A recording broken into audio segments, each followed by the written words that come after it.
When was your gut feeling actually right? Growing up, I was always wary of my uncle on my dad's side of the family, not blood-related. Even as a young child, I just knew that I didn't like being around him. He never gave me any reason to feel this way, and I never voiced it to anyone. As I grew older, my family moved away and I saw less of him, but anytime my extended family met for holidays I would see him and avoid him. Couple of years down the track, I was around 12 or 13 when my parents sat me and my older brother down and told us that my cousin, my uncle's daughter, had been raped and molested by him from a young age. This had all come to light when my aunt caught it happening. Later found out she was abused by him too. Really wish my gut feeling hadn't been right about that one. I feel this one. Only my sociopath uncle was so good at passing. I just knew my grandmother's house made me feel intensely anxious. I moved the hell away as soon as I graduated high school. Later found out he's a serial pedo. My neighbor is like this. I always had a bad feeling about him. The way he talks and looks at me is just very strange. He had a brain surgery years ago and that's why my dad said he talks that way. But I was also best friends with his son. I would go to their house all the time. I don't remember anything happening to me, but I remember times he would put me on the computer with some fruit and say that my friend, his son, needed to help him with something. It would always be like 15 minutes or so they would disappear. I always thought it was strange. Then a bunch of drama was happening. His son started to verbally express his hatred for him. He ended up moving to Florida to be with his mom. Somehow my dad got suspicions, and sat me down and legit asked if I had ever been touched or anything by him. I said no, because I didn't remember if I did. But I do think I was a witness. I remember one time playing with an action figure, and being very uncomfortable to look over at what they were doing on the other side of the room. I too feel this way about an uncle of mine that isn't blood. When I was younger, about 11, he spent the night with my aunt, two young cousins at my mom's apartment. The adults had been drinking all night. The kids slept on the floor while my aunt and uncle slept on the couch. In the middle of the night he decided to try to cuddle me and kiss me. I got up immediately and he called out my aunt's name asking where I was going. I just don't see how you mistake a child for a woman. I've kept my distance ever since then. It was 1995, I was 18, still living with my parents, and I was walking home from a friend's house at about 2:00 a.m. in the middle of the summer. He only lived 5 or 6 blocks away, and we often hung out watching movies after I got off work. Usually I would drive to his house because we'd been out with other friends, but this night I had parked at home and we walked to his place. There's not usually a lot of traffic between our houses, but this night I was about halfway home when a pickup truck drives by with 2 guys in the cab and 2 in the bed. I immediately felt like I was in danger. I saw the truck turn the corner, and I dove over some hedges in the closest yard I could find. I hid under them. I saw the truck come back around the corner and slowly drive down the street. When it got to where I was hiding, I heard one of the guys say, "Where did he go?" and another respond that he didn't know. They kept driving, and I didn't see them again. I stayed hidden for a good 15 minutes before getting up and running the rest of the way home. I'm certain they would have jumped me if they found me. One of my mates had a similar experience while living in London. He worked in hospitality, which often meant he didn't get home until very late in a suburb called Seven Sisters, which wasn't the safest. He gets off the tube, starts walking back to his place at about 2 a.m. and notices there are 3 very large men following him. He said he couldn't explain it, but he started getting a weird feeling, so he tested it out by slowing down and speeding up his walking pace. They would match it every single time. He hadn't been living in this place very long and had 3 keys, one for the front door, one for the back door and one for his room. Being a new place, he didn't have a feeling for which key was which quite yet, so when he got to his front door, the first key he tried didn't work. He looks back and notices the guys have opened the little gate to his small front yard garden and are on his property walking towards him. He tries the second key. It unlocks the front door. He closes it, locks it again, and kind of just collapses to his knees to look through the mail slot and sees the three guys just standing there talking amongst themselves for about 3 minutes before they take off. My mate asks himself what the fuck they would have done to him if it had been the third key that unlocks his front door. Ed added a few extra details.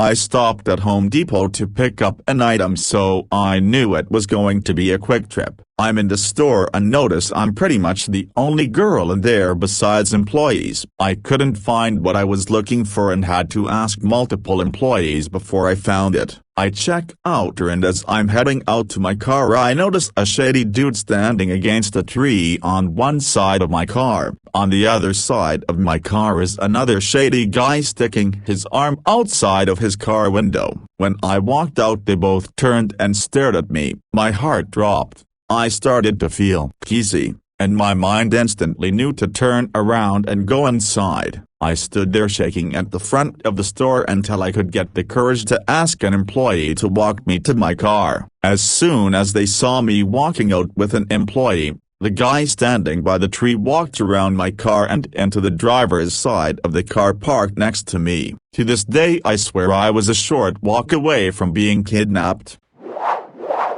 This reminds me of one situation when I was walking with my girlfriend to home. We were around 20 years old, and drunk of course. Anyway, we were walking back to your place and shortest path was to go through some small woods and remote location within a town, so not really remote, but no one used that path too often. I saw two maybe middle-aged men walking towards us, and as they passed us I was hearing them speaking Russian or other similar language which I don't speak. Something in that situation still got me thinking that they were speaking about us, and short after I turned around and I noticed they were walking same direction with us. Not running, but pretty shady all of a sudden to change direction. I made a quick decision and told to my GF that after that corner when they can't see us for a moment, let's go through those trees, because I knew other side had more street lights and more people possibly walking there too. We went through and for a moment I thought we've lost them, but then,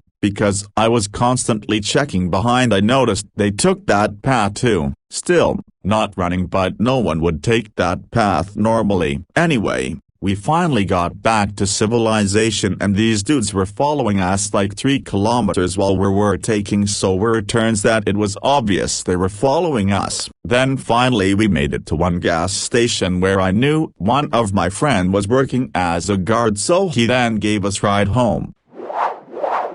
Used to work in the air. Had a man come in with ripping chest pain that started not but 30 minutes prior after he moved something heavy at his office. I knew he was going to die just by looking at him. Massive overwhelming dread just seemed to engulf me. I did his EKG and I hoped something would be wrong with it so we could get him a bed. His EKG was perfect. Not 5 minutes later he went into cardiac arrest on our waiting room floor. After running the code for 45 minutes, he didn't make it. He had a massive aortic dissection. There wasn't much hope. This was almost 3 years ago and I've seen more shit since then, but the memory is still burned in my mind. And it hurts knowing I was the last person to speak to him. This happened to my dad. He was just sitting on the couch then. It felt like my spine snapped and broke. He called around asking people if he was in enough pain to go to the hospital. He hates needles and will do anything not to go,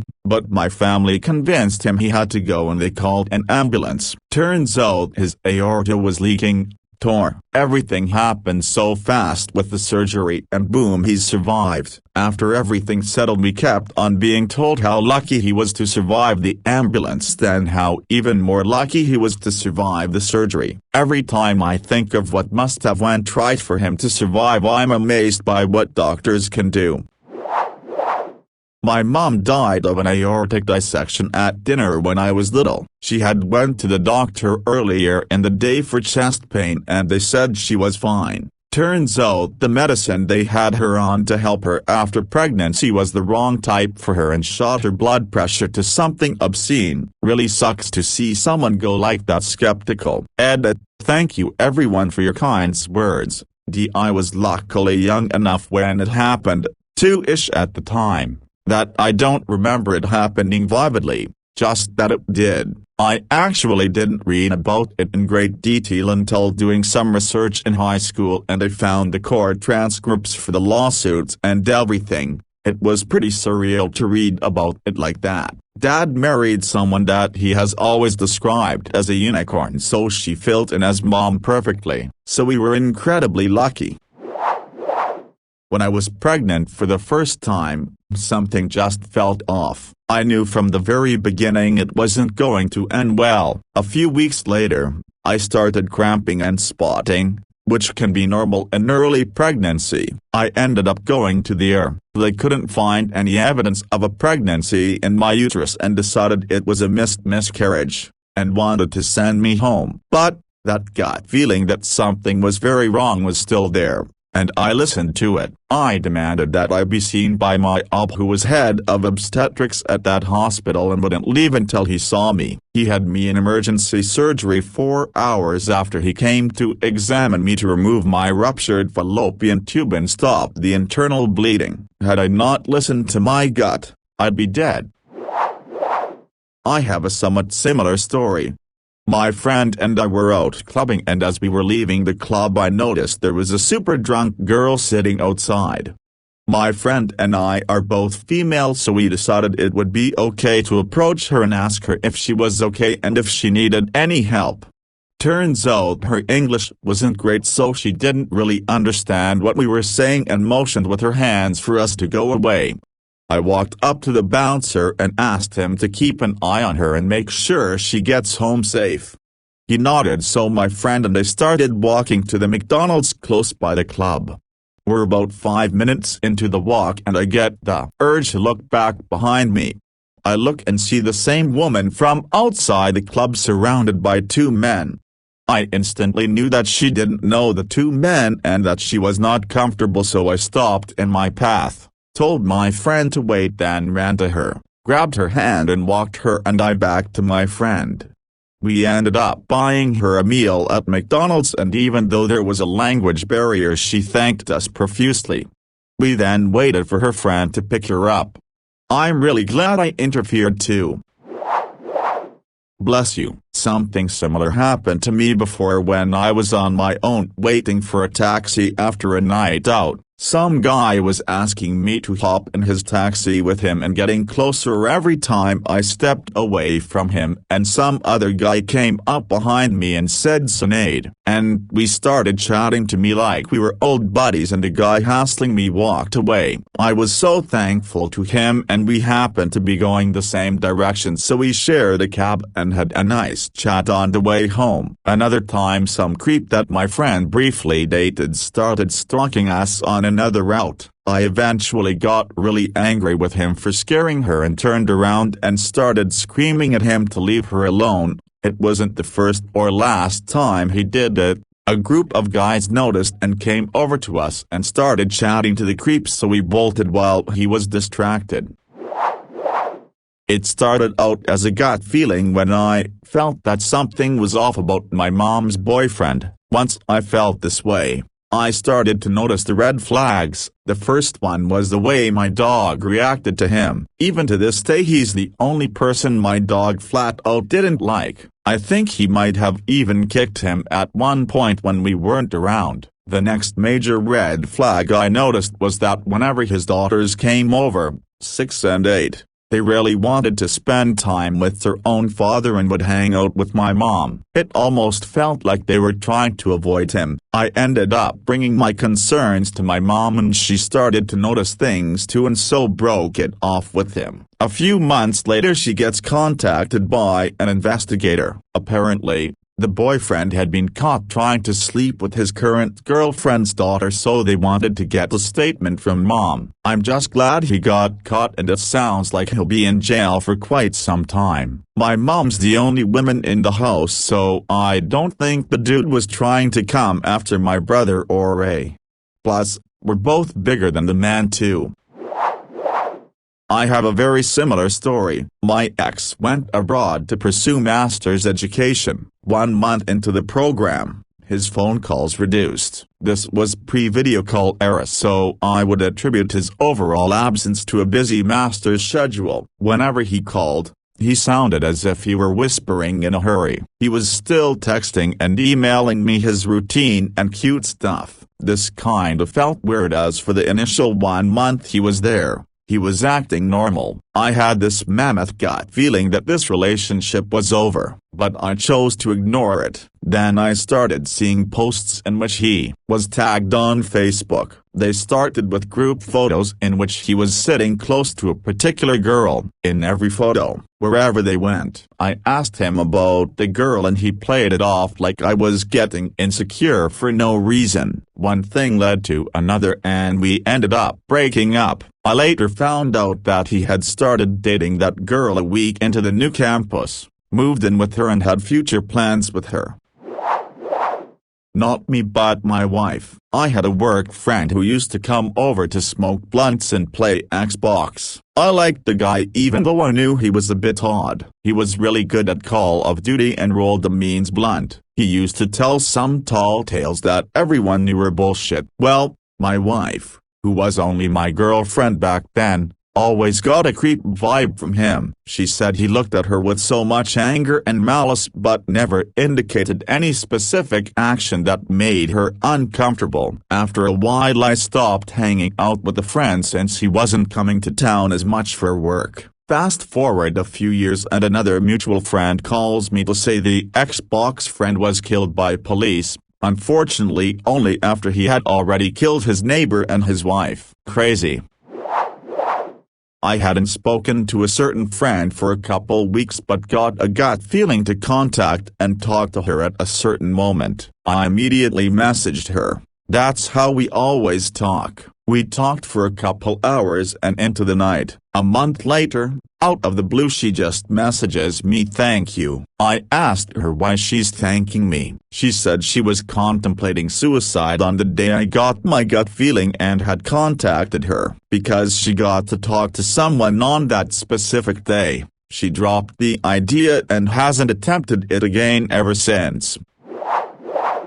The woman who became my former best friend's stepmother, met her and had instant alarm bells going off in my head that said keep away from her. I ignored them because come on, friend's dad isn't an idiot and he dated her for a year. My gut was more than right. That woman made Cinderella's stepmother look tame. She would throw things at my friend's dad. She would scream at my friend. She blamed everything on my friend, even when there was no way she could prove it. She even verbally abused her own biological, autistic, son. She once screamed at me, and when my mom confronted her she screamed at my mom. My friend was the scapegoat and virtually a slave. She called her lazy for being tired after working 2 jobs and going to college full-time. She tried to get the Wi-Fi shut off so my friend would stop wasting her time playing on her computer all day when my friend was actually doing homework. She is a monster, and I'm pretty sure she's the reason my friend cut ties with me and all our mutual friends. She had to get away from anything and everything that reminded her of that monster. I was a 20-year-old student, alone in my apartment one evening. I was expecting the cable guy, so when I heard a knock at the door I opened it. I saw an older man that definitely was not the cable guy as he did not have a uniform on. I asked him what he wanted. He said he was going around the apartments installing security alarms. I right away did not trust him and told him that it was a bad time and that my roommate was on the phone long distance when long distance was expensive, with her parents and was going through some personal stuff. She was not there, but I did not want him to think I was alone. He said, "Where is she? I just closed the door in his face, and said, "Not a good time." I called my landlord the next morning and asked her about installing security alarms, and she had no idea what I was talking about and did not authorize it. Woman, if you ever get into a situation where it looks like you are alone, really try to convince the person that is making you feel uneasy that you are not alone. Another time when I was young, walking home in the dark, and two men stopped their car and started saying lewd things to me. I just walked up to a house and knocked on the door, and they drove off quickly. Way more vulnerable when you are alone.